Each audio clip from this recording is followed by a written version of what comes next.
Hello மக்களே, இன்றைக்கி நம்ம சேனலில் என்ன பார்க்க போகிறோன்னா, குழந்தைங்களுக்கு கொடுக்கக்கூடிய ஒரு செரலாக்கு தான்.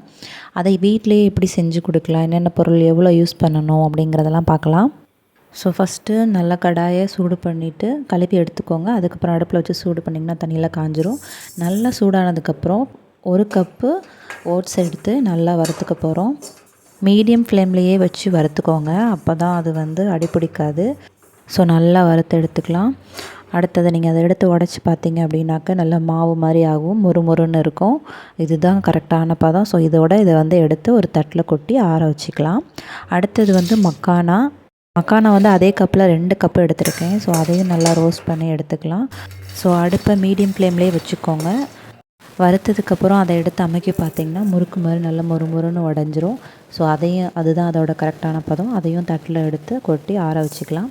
அடுத்ததாக அவல் நம்ம எடுத்துக்கிட்ட கப்பில் 1 கப்பு எடுத்துருக்கோம். அதையும் நல்லா வறுத்து எடுத்துக்கலாம். எல்லாத்தையும் நீங்கள் தனித்தனியாக வறுக்கும்போது உங்களுக்கு எல்லாமே ஒரே அளவில் வறுக்க முடியும். அதனால தான் தனித்தனியாக வறுத்துக்கிறோம். இப்போ இது கூடவே 2 பாதாம் 2 முந்திரி தனியாகவும் வறுத்து வச்சுக்கலாம். இல்லைனா இது கூடயே நீங்கள் சேர்த்து போட்டு வறுத்துக்கலாம். அதையும் தனியாக எடுத்து ஆற வச்சுக்கலாம்.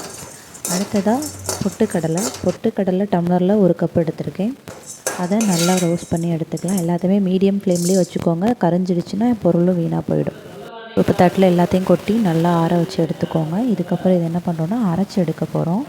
ஸோ எல்லாமே நல்லா ஆறிடுச்சு. ஸோ பெரிய மிக்சர் ஜார் ஒன்று இருக்கிறதுனால அதுலேயே நான் எல்லாத்தையும் மொத்தமாக போட்டு அரைச்சிட்டு போகிறேன். நல்லா மாவாக நைஸாக அரைச்சி எடுத்துக்கோங்க. அரைச்சதுக்கப்புறம் அதை நம்ம சலிக்கணும். சலிச்சதுக்கப்புறம் அதை ஒரு பாக்ஸில் போட்டு டைட்டாக மூடி வச்சுருங்க. இப்போ நம்ம அதை அரைச்சி சலித்து எடுத்தாச்சு.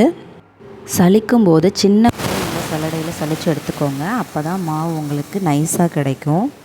அவ்வளோதான் ஃப்ரெண்ட்ஸ். இந்த வீடியோ பிடிச்சிருந்தா மறக்காமல் சப்ஸ்கிரைப் பண்ணிவிட்டு லைக் பண்ணிவிட்டு ஷேர் பண்ணுங்கள். தேங்க்யூ.